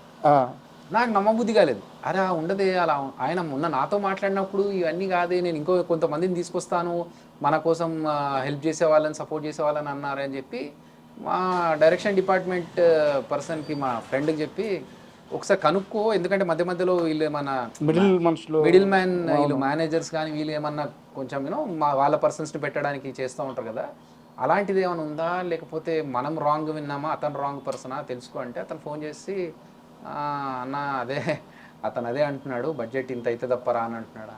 అదేదో నేను అడిగినప్పుడు చెప్తే అయిపోయేది కదా, ఈ ముగ్గురు మాట్లాడాల్సిన అవసరం రాకుండా. కోపం రాలేదు అంటే మనం నమ్మిన వ్యక్తి ఇప్పుడు అన్ని మాటలు మాట్లాడకుండా సరే నేను చేయను అంటే అయిపోయేది.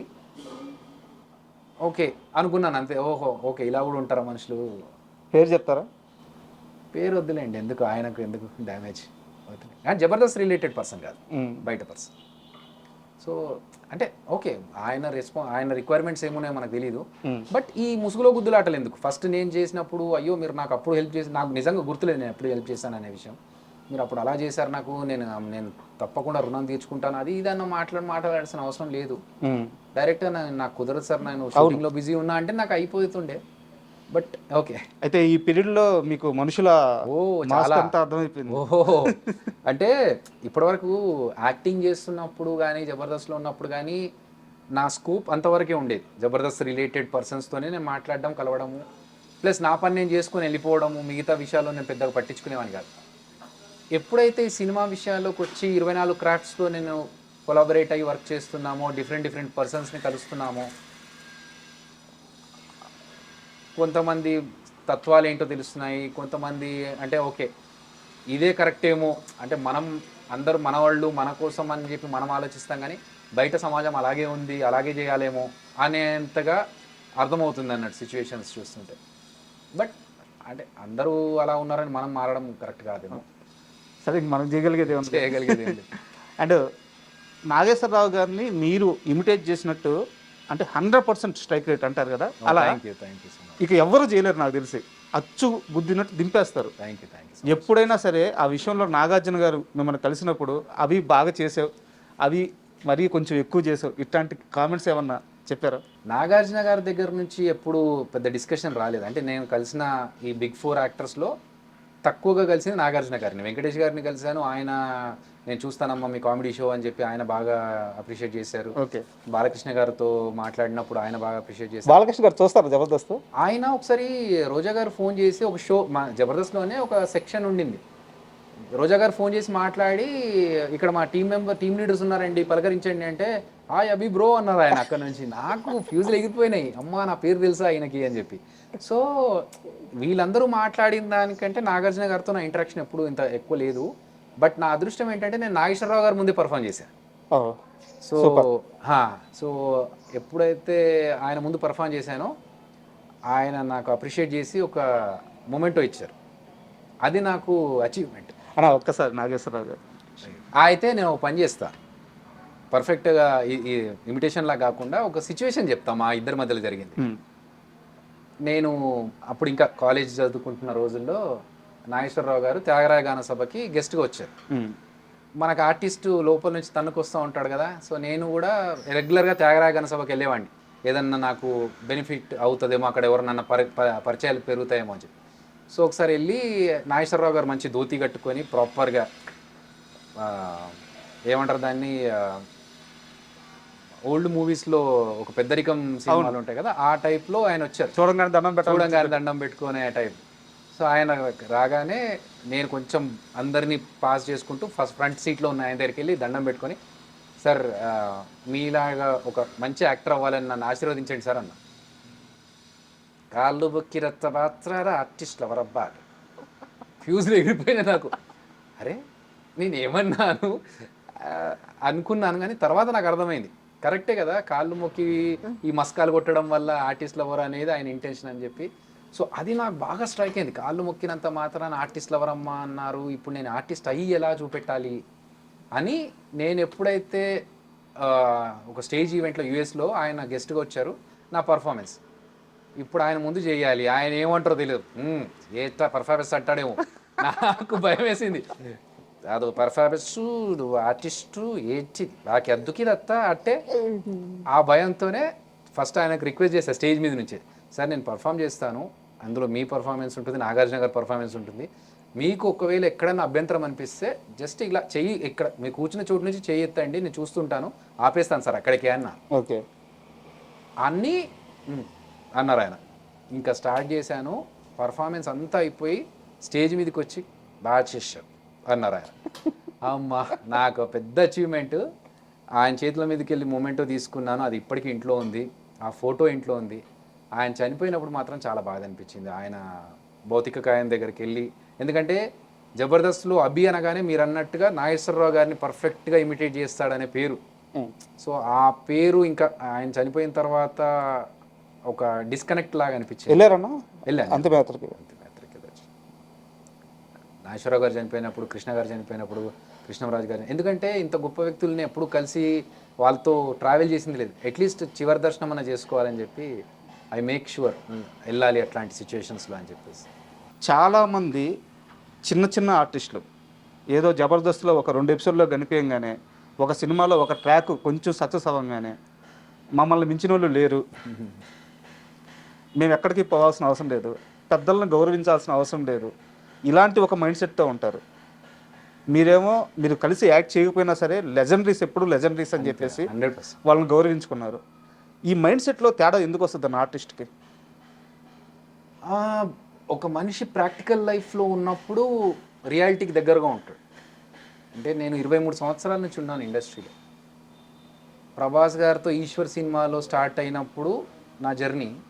సో నేను చూసా, అంటే లైక్ యూనో ఒక లైఫ్, పెద్ద సినిమా హిట్ అయినప్పుడు జనాలు ఎలా చూస్తారు, సినిమా ఫ్లాప్ అయితే ఎలా చూస్తారు, ఒక ఒక క్రేజ్లో ఉన్నప్పుడు మనం ఎలా రిసీవ్ చేసుకుంటారు, అసలు ఏం లేనప్పుడు జనాలు బయట రోడ్డు మీద కనీసం పట్టించుకోరు. ఇవన్నీ చూసి వచ్చాం కాబట్టి ఇదంతా తాత్కాలికం. ఈరోజు మనకు ఒక పేరుండి మన వెంట జనాలు వచ్చి ఫోటోలు దిగినారంటే ఈ రోజు ఉండొచ్చు, రేపు ఉండకపోవచ్చు. సో అది మనం నెత్తి మీదకి ఎక్కించుకున్నామంటే ఇంకా దెబ్బ పడ్డట్టే. ఇవన్నీ పక్కన పెట్టేసి వాట్ వీఆర్ అలా వెళ్తే ఇవన్నీ రావు. ప్రభాస్ గారి టాపిక్ వచ్చింది కాబట్టి ఒక చిన్న ఇన్సిడెంట్ చెప్తాను. ఫస్ట్ షాట్ ఇద్దరి మధ్య ఫస్ట్ షాట్ పెట్టంగానే మీరు ఏదో యాక్ట్ చేశారు. అవును, అలా ఎలా చేస్తే సిగ్గు లేకుండా అడిగారంటే అదేంటంటే మీరు సినిమాలో చూస్తే ఇప్పుడు తెలుస్తుంది. ఫస్ట్ డేనే ఫస్ట్ షాట్ సుభాష్ థియేటర్, ఇప్పుడు ఉషా మయూర్ అని పేరు మార్చారు, మన ముషిరాబాద్ దగ్గర ఉంటుంది. ఆ థియేటర్లో షాట్ 200 మంది జూనియర్ ఆర్టిస్టులు ఉన్నారు. బ్లాక్ టికెట్స్ కోసం నేను, ప్రభాస్ అన్న, మిగతా వాళ్ళు సినిమాలో వెళ్ళాలి ఈశ్వర్లో.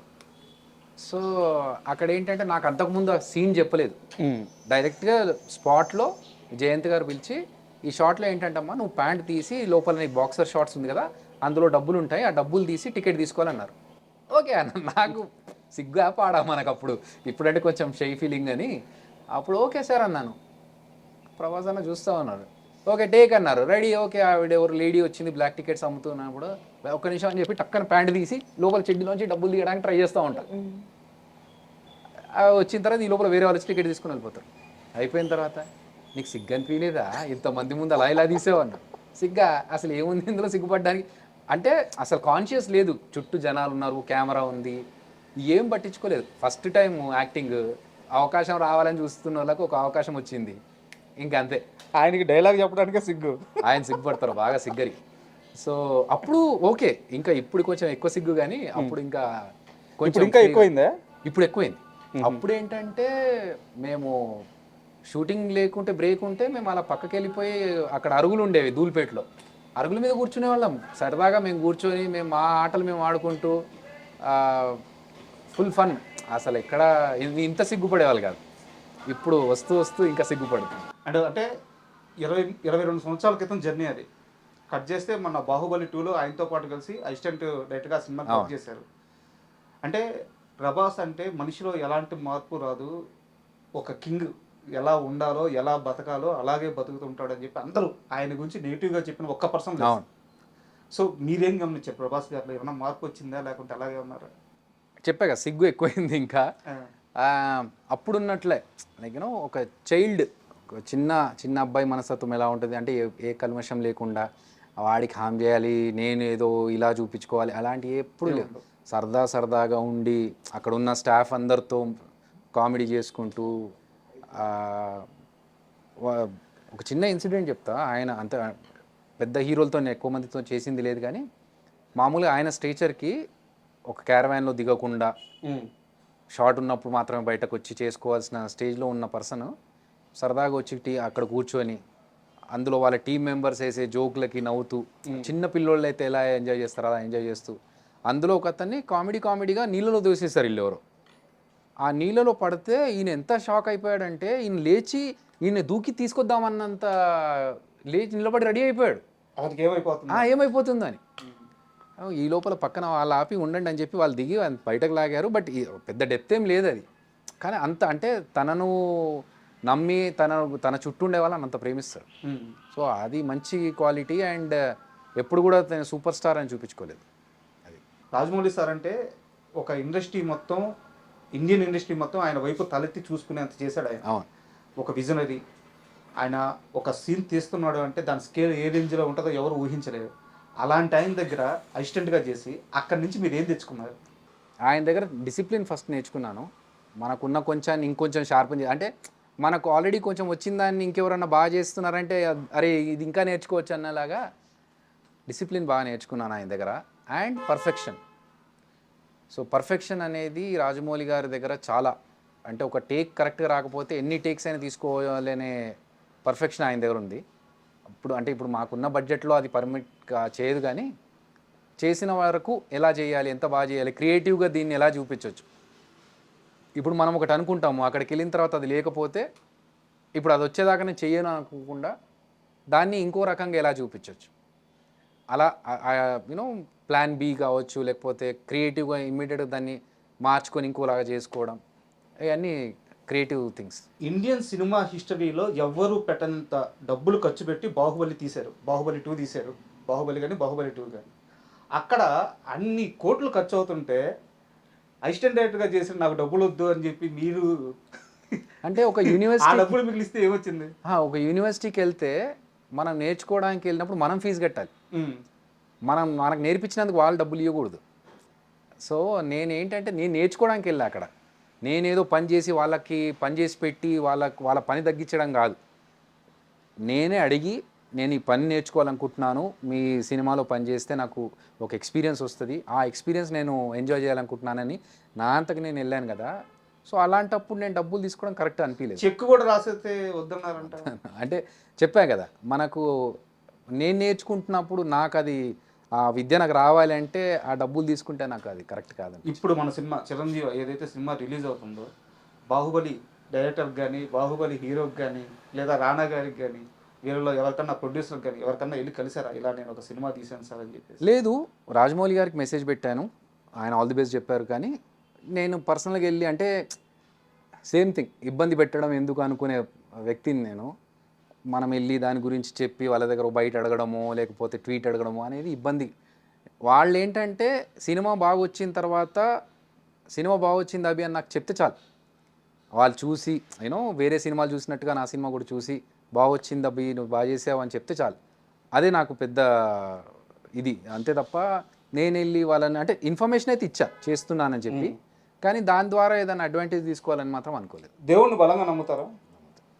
అంటే ఎందుకు ఈ క్వశ్చన్ అడుగుతున్నానంటే దైవ బలం ఉన్న ఒక వ్యక్తి ఏదన్నా పని చేస్తే అందులో ఫెయిల్యూర్ ఉండదంట. అభి చేత్తో ఎవరికన్నా అట్లా లిఫ్ట్ ఇస్తే వాడు అలా ఎదగడమే కానీ ఇప్పుడు దాకా పడినోడు లేదంట. జబర్దస్త్లో పేర్లు అనవసరం, అందరికీ తెలుసు. ఆది గారి దగ్గర నుంచి ఎవ్రీవన్ మీ శిష్యుడు అండ్ మీ తమ్ముడు, సొంత తమ్ముడు. ఆయన తీసుకెళ్ళి ఆయనకు కూడా సాఫ్ట్వేర్లో ఓనమాలు నేర్పించింది మీరే. బయట మీరు ఎంతమందికి సహాయం చేశారో తెలుసు. మీ చేత్తో అన్నం పెట్టినా లేకుంటే మీ చేత్తో అవకాశం ఇచ్చినా జీవితంలో వాళ్ళు ఎక్కడికో వెళ్ళిపోతున్నారు. ఇంత మంచితనం లేకుంటే ఇంత మనుషుల మీద ఇంత ప్రేమ ఎలా సాధ్యమవుతుంది? It's not plan.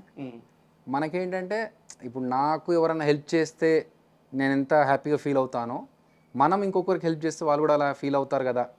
ఇప్పుడు నాకు నేను స్టేజ్ మీద పర్ఫామ్ చేసి వెళ్ళి ఇంట్లో రిలాక్స్ అయిన పర్సన్కి జలదంకి సుధాకర్ గారు ఫోన్ చేసి నీ పర్ఫార్మెన్స్ చూశానమ్మా బాగుంది, సినిమాలో చేస్తావా అని చెప్పి అడిగి పిలిచారు ఈశ్వర్ సినిమాకి.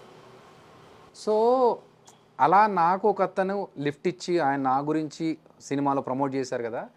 అలా మనం కూడా ఇంకెవరన్నా టాలెంట్ ఉన్న వాళ్ళని తీసుకెళ్ళి వాళ్ళకు ఒక అవకాశం ఇస్తే వాళ్ళకు కూడా మంచిదే కదా, అంతే అనుకున్నాను తప్ప ఇంకా ఎక్స్ట్రా దాని గురించి అంటే ఏమో. వాళ్ళు అందరూ దాన్ని మీరు అబ్జర్వ్ చేశారా? మీ చుట్టూ ఎవరైతే మీరు హెల్ప్ చేశారో అందరూ ఈరోజు ఒక రేంజ్లో ఉన్నారు. మంచిదేగా, హ్యాపీ. అలా ఉంటే ఉండాలని నేను కోరుకుంటాను. నేను కూడా జబర్దస్త్ చూస్తున్నారు ఇప్పుడు మధ్య మధ్యలో. నిజం చెప్పాలి, మధ్య మధ్యలో. అందుకే మధ్య మధ్యలో అన్నాను. అందుకే. ఎన్ని సంవత్సరాలు అవుతుంది జబర్దస్త్ చూసి? ఆల్మోస్ట్ 3 years అయిపోయింది. మధ్య మధ్యలో ఎప్పుడో ఒకసారి టైం ఉన్నప్పుడు ట్రైలర్స్ ఎక్కువ చూస్తూ ఉంటాను అంతే. అంటే ఎందుకు ఈ క్వశ్చన్ అడిగానంటే జబర్దస్త్ మానేసి ఎవరైతే బయటకు వచ్చారో వాళ్ళు ఎవరో జబర్దస్త్ చూడట్ల ఫస్ట్ ఆఫ్ ఆల్. అండ్ ఇంకోటి, జబర్దస్త్లో మనం ఉన్నప్పుడు అన్న అన్న అన్న అంట మన చుట్టూ దిగిన వాళ్ళు కొంతమంది ఉంటారు. ఈరోజు వాళ్ళు ఎవ్వరూ కూడా ఆ బయటికి వెళ్ళిపోయిన వాళ్ళు లెక్క చేయట్లా. జబర్దస్త్లో మీలాంటి టీమ్ లీడర్లు కాకుండా అవకాశాల కోసం తిరిగే చిన్న చిన్న ఆర్టిస్టులు ఉంటారు కదా, వాళ్ళందరూ అక్కడ ఎంత భజన చేయాల్సి వస్తుందో చెప్పుకొని బాధపడ్డ సందర్భాలు చాలా ఉన్నాయి. బట్ మేనేజ్మెంట్ కరెక్ట్గానే ఉంది. మేనేజ్మెంట్ అందరికీ సమానమైన అవకాశాలు ఇస్తుంది, మేనేజ్మెంట్ అందరికీ సమానంగా చూస్తుంది. వాళ్ళు ఇవన్నీ గమనించలేరు కదా. అక్కడ ఉండే టీం లీడర్ల పరిస్థితి ఎట్లా తయారైపోయిందంటే ఒకప్పుట్లాగా లేరు.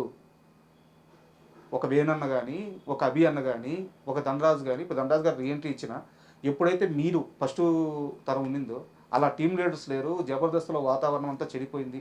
ఇది నేను స్వయంగా విన్నాను. మీ దాకా వచ్చిందా? ఒప్పుకుంటారా? నా దాకా రాలేదు, బట్ ఇప్పటికీ కూడా మాదొక గ్రూప్ ఉంది, వాట్సాప్ గ్రూప్. సో దాంట్లో అంటే ఇప్పుడున్న కంటెస్టెంట్సే కావచ్చు, ఇంతకు ముందు నుంచి కంటిన్యూ అవుతున్న వాళ్ళైనా సరే ఏదైనా సమస్య ఉన్నప్పుడు దాంట్లో డిస్కస్ చేసుకుంటాము. లేదంటే పర్సనల్గా ఫోన్ చేస్తారు, అన్నా ఇది ఇలాంటి పరిస్థితిలో ఉన్నాము, ఈ సిచ్యువేషన్లో ఉంది, మీ సలహా చెప్పండి, లేకపోతే మీ సహకారం ఏమైనా ఉంటే చేయండి, ఇలా డిస్కషన్స్ ఇప్పటికీ జరుగుతూ ఉంటాయి. ఉమ్. ఎవరు కూడా ఇప్పటిదాకా వెళ్ళిపోయారులే తొక్క, వాళ్ళు వెళ్ళిపోయిన వాళ్ళ గురించి మాకెందుకు అనేది ఎక్కడ ఎవరు అలా బిహేవ్ చేయలేదు. ఉమ్. నాతో అయితే అందరు బాగుంటారు. ఓకే. నాకెప్పుడు అలా అనిపించలేదు. మేబీ ఒకళ్ళిద్దరు ఏమైనా చేస్తే చేస్తుండొచ్చు, కానీ depends on the person to person, not every one. జబర్దస్త్లో ఇప్పుడు టాప్ కమెడియన్స్ ఎవరైతే ఉన్నారో వాళ్ళు అభి ఫోన్ లిఫ్ట్ చేస్తారా? 100% చేస్తారు. సుడిగాడు సుధీర్ లిఫ్ట్ చేస్తారా? చేస్తారు. నాకు ఇప్పుడు మెసేజ్ చూపిస్తా. సుధీర్ ఫస్ట్ ఆఫ్ ఆల్ లేడు జబర్దస్త్లో, బట్ నేను నిన్న ప్రీమియర్ ఉంది డార్లింగ్ అని పెడితే, ఆల్ ది బెస్ట్ డార్లింగ్, నాకు ఒకవేళ ఫ్రీ ఉంటే నేను వచ్చేసి కలుస్తాను. అన్న ఒక చిన్న కాంట్రవర్సీ నడుస్తుంది, సుధీర్ ఎవరి ఫోన్ లిఫ్ట్ చేయడు అని చెప్పేసి చాలా ఇంటర్వ్యూలో చాలా మంది చెప్తున్నారు. అందుకే నేను ఈ క్వశ్చన్ అడిగింది. ఓకే, ఒక్కసారి లైవ్లో కాల్ చేస్తారు. నేను కాల్ ఎవరికి చేయను, మెసేజ్ పెడతా. ఇప్పుడు నేను నిన్ననా ఈరోజు మార్నింగ్ మెసేజ్ పెట్టింది మీకు చూపిస్తా. దాంతో మీరు అర్థం చేసుకోవచ్చు. ఎందుకంటే పాపం ఆయన రెస్పాండ్ అయినప్పుడు అలా అబాండాలు వేయొద్దు. ఇది చూడండి మెసేజ్ నిన్నటిది, ఎంతసేపట్లో రిప్లై ఇచ్చాడో కూడా చూడండి. 20 minutesలో వచ్చేసారు. సో ఆయన మంచిగా విష్ చేశారు. అదే చెప్తున్నా, ఒక పర్సన్ మంచిగా రెస్పాండ్ అవుతున్నప్పుడు దాన్ని ఎవరన్నా వేరే రాంగ్గా చెప్తే దాన్ని మనం చిరంజీవి గారు చెప్పినట్టు మంచిని మైక్లో చెప్పాలి, చెడును చెవులో చెప్పాలంటారు కదా. సో మంచి విషయాలు ఉన్నప్పుడు చెప్పుకోవడంలో ఏముంది అన్నా? ఇప్పుడు 23 సంవత్సరాల నుంచి దేనికోసం అయితే కలగన్నారో ఆ కళ నెరవేరింది. 2-3 రోజుల్లో ఇంకా ఆ పేరు కూడా పడిపోద్ది, అండ్ ప్రోడక్ట్ కూడా చాలా మంచిగా వచ్చిందని అందరూ చెప్తున్నారు. నేను కూడా చాలా హ్యాపీ. థ్యాంక్ యూ రాజు. ఇప్పుడైనా సరే ఒక రాత్రంతా పబ్బుకి వెళ్ళి తాగడానికి అవి రెడీగా ఉన్నాడా? నాకు ఫస్ట్ ఆఫ్ ఆల్ తాగుడు అలవాట్లేదు. వెళ్ళరంటగా పబ్బుకి నాకు వెళ్ళరా? అలవాట్లేదు తాగుడు అలవాటు. చాలా మంది చెప్పింది ఏంటంటే అభియాన్ని ఒక్కరోజు పబ్బుకి తీసుకెళ్ళి తాపాలి. అది ఛాన్సే లేదు. నాకు అలవాట్లేదు, తాగడం అలవాట్లేదు. పబ్బుకి అంటే ఊరికే వెళ్ళి విష్ చేయడం, అంటే చాలా మంది బర్త్డేలు పబ్బుల్లో చేసుకుంటారు కదా, అలా వెళ్ళి విష్ చేసి రావడం వరకే తప్ప తాగేసి అక్కడ పబ్బులో ఎంజాయ్ చేయడం అనేది మనకు అలవాట్లేదు. ఆ లైఫ్ తెలియదు అసలు. I don't think it's an enjoyment for me. నాకు జిమ్కి వెళ్ళమంటే వెళ్తా, 2 గంటలు 3 గంటలు అక్కడ స్పెండ్ చేయమంటే చలో ఏ జిమ్గా రమ్మంటే అక్కడికి వెళ్తాను, అది నా ఎంజాయ్మెంట్. తాగడం పబ్బుల్లో ఎంజాయ్ చేయడం అంటే అక్కడ నాయిస్ ఎక్కువ ఉంటుంది, దాంతోపాటు పక్కనోడితో గట్టిగా చెవులో మాట్లాడడం అనేది ఐ డోంట్ ఎంజాయ్. ఇంటర్వ్యూ ముగించే ముందు ఫైనల్గా 2 క్వశ్చన్స్. ఒకటి, మీరు ఎవరినైతే ఇమిటేట్ చేస్తారో అది మిమిక్రీ ఒకటే కాదు, ఆ బాడీ లాంగ్వేజ్ కూడా అచ్చుగుద్దినట్టు ఉంటుంది. నా కోసం ఒక 3-4 ఇమిటేట్ చేస్తూ వాళ్ళు మీ సినిమాకి ఆల్ ద బెస్ట్ చెప్తే ఎలా చెప్తారో కావాలి. ఓకే, కృష్ణంరాజు గారితో స్టార్ట్ చేస్తాం. సూపర్. నా యాల్ది మా అదిరేబి చిరంజీవి అని సినిమా చేశాడ్రా. మీరందరూ చూసి ఆయన్ని ఆశీర్వదించండి. ఇది కృష్ణంరాజు గారు. సూపర్. నాగేశ్వరరావు గారు ఆల్రెడీ చూశారు. కృష్ణ గారు, మీరెంతగానో అభిమానించే మా అదిరే అభి ఈరోజు ఒక అద్భుతమైన సినిమాతో మన ముందుకు వస్తున్నాడు. మీరు చూసి ఆశీర్వదించండి, ఆనందించండి. ఉంటాను. సో కృష్ణ గారు. And boss,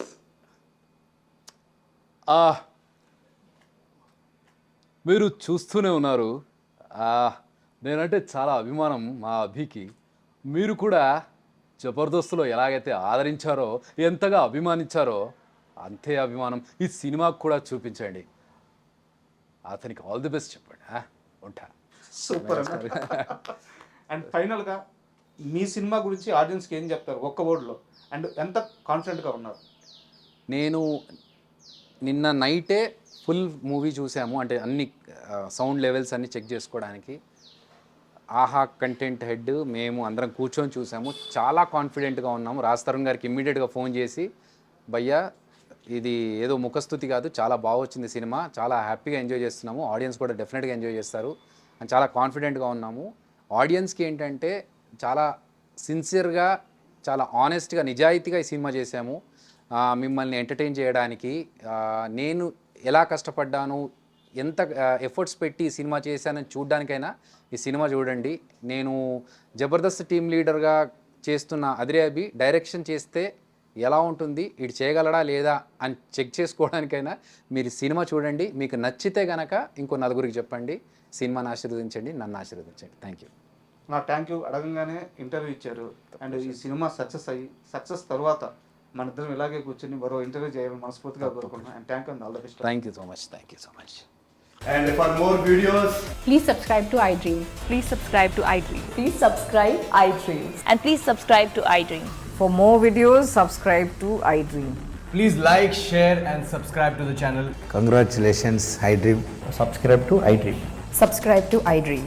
So subscribe to iDream Media. iDream की iDream team अंदर की huge congratulations. Please subscribe iDream Media. Please subscribe to iDream.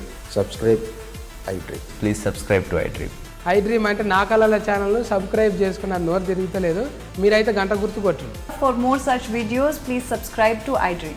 Subscribe to iDream. Please subscribe to iDream. Please subscribe iDream Media. Please do subscribe to iDream. Please subscribe to iDream Media. For best entertainment and information, please subscribe iDream. And don't forget to subscribe to iDream.